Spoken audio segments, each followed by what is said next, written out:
So guys, on a recent interview with Patrick David and Andrew Tate, Andrew goes on to talk about his health condition that we know he had in jail. There was rumours going around that he had cancer. If you want to join the real, we have a link in the description. We've also linked Patrick David's interview down below. What about these stories that came out that you've got cancer and lung cancer and then you were poisoned and these matrix attacks? Yeah, so are you planting these stories? No. Are they making these things up? No, so the cancer thing is interesting because by Romanian law, every 30 days to extend the arrest, there has to be new information. They can't extend the arrest based on the previous information. So they put together all this garbage case and they arrested me for 30 days. To keep me another 30 days, they have to find something during that 30-day arrest period to keep me for the second month. But of course, there's nothing to find. So when I was having medical scans in Dubai, a dark spot was identified on my lung. And I had follow-up tests booked for February. So after the first 30 days, I called up my PA and she said, "Are you coming to Dubai?" I said, "Well, yeah, if they let me go at the end of these 30 days, I'll come to Dubai for my medical tests." They took that conversation and shown it and used it in court saying I'm trying to flee the country and trying to escape the judicial system as motivation for the second month's arrest. And the judge agreed and locked me in jail because I said that I would go to a medical appointment if I was free. And they used that as proof I'm trying to run, because they had nothing else, and the judge agreed it for some reason and kept me in jail.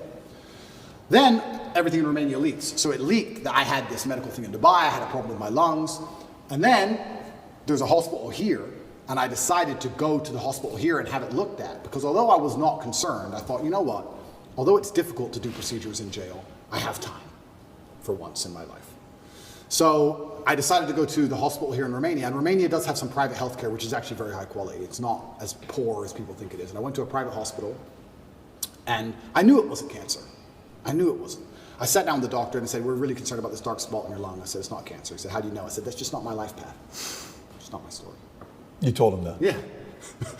The doctor was like, "Okay, but we have to investigate." I said, "We can investigate, but it's just not my story. It's not cancer. I have 0%. So I went to the doctors here. In Romania, everything leaks. It leaked out to the press. I had this mark on my lungs. I was supposed to go to Dubai. They denied me going to Dubai. They said that's enough reason to hold me and keep me in jail, which is absolutely insane. All because I had a phone call about a medical procedure. It's crazy. But they were always going to keep me anyway and find some reason. I went there. I had a bronchioscopy. Have you ever had one of them? Bro. I wouldn't call it painful, but it's certainly horrible. So they put a camera in your lung.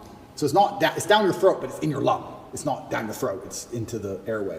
So you're trying to vomit and you're trying to cough and you can barely do either, and they're moving this camera around inside. It's extremely unpleasant. It sucks. I had it 3 years ago in Dallas for the whole allergy thing. Did you have a bronchioscopy? Yeah, they have to knock you out. It's terrible. Yeah. You've had the same procedure. Absolutely. Were you awake or asleep? No, they gave me anesthesia, so I was asleep. Oh, bro, here. What were you? I was awake, Yeah. wide awake. Yeah. Oh, I was wide awake. Sounds exciting. Yeah.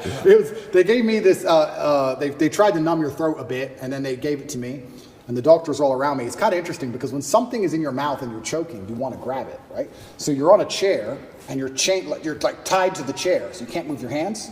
So you're like tied to the chair and you're like this, and they put this thing down your throat, this camera, and you're trying to vomit and you're trying to cough, but they can't move the camera when you're coughing.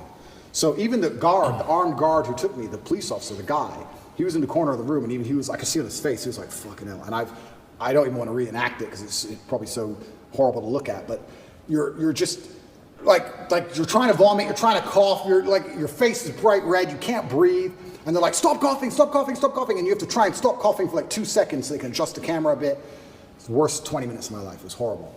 They finish that and they go, "Okay, well, the good news is there's precisely 0 smoking damage on your lungs, and your lungs are perfect, but the lesion, whatever it is on the outside of your lungs. It's not the inside of your lungs. We couldn't see anything."